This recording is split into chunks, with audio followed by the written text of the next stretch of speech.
Welcome back to this week's Inside the Vandals. Now, the Idaho women's soccer team had a very difficult matchup last week. They traveled the short 8 miles to Pullman. Rick Clark was there and gets us updated after 2 weeks of the soccer season. The start of the 2013 Idaho soccer season has been anything but easy for the Vandals. The women remain winless after a painful loss to cross-state rival Washington State. The game was a tale of two halves. Idaho came out of the gate slow in the first, and the Cougars were able to capitalize. A quality Pac-12 team, top 30 for a reason, and they played with dominance. We kind of let them do that to us in the first half. Undefeated Washington State got started early Friday afternoon, scoring in the 8th minute.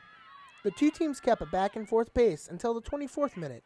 It was then that Washington State scored 3 goals in a 16-minute time span. The Cougars went into half with a commanding 4-0 lead.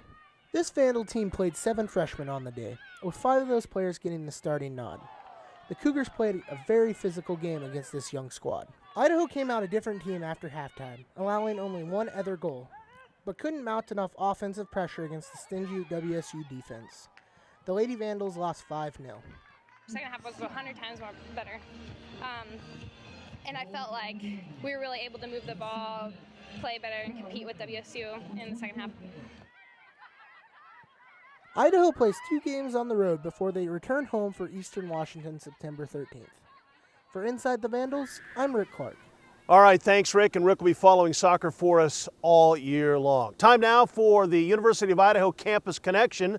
That's where we take you somewhere on campus to show you what's going on here at the University of Idaho. Now, an Idaho grad has returned to campus to be a professor. He brings with him a little bit of art, a little bit of technology, and a splash of Hollywood. Sonny Browning has more on this very unique individual. Season 2 winner of Sci-Fi Network's Face Off, Race Bird is back at the University of Idaho to give a facelift to the virtual technology and design department. Bird's desire is to draw the creativity out of his students.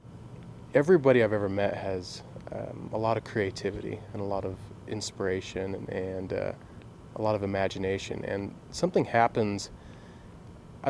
This college is unique in the fact that it actually pushes people to become themselves. Through his experiences with Face Off, Bird has discovered the importance of production. You know, the idea is to get our hands on as many tools as possible, and it's going to be maybe one of those 100 tools that is going to be that special key to unlock the imagination of these students. Bird's extensive portfolio of work with Adobe, Samsung, and Sony will help support him in encouraging his students to think outside of the box, a characteristic he says companies value in their employees. Thanks for that story, Sonny. Well, that's going to do it for our first edition of Inside the Idaho Vandals. We'll be back here every week to take a look at football and all the other things that are going on campus, including volleyball, women's soccer, and the always exciting Campus Connection. Hope you can join us next week as we take a look back at the trip to Wyoming and a look ahead at the first home game of the season against Northern Illinois. We'll see you next week here on Inside the Idaho Vandals.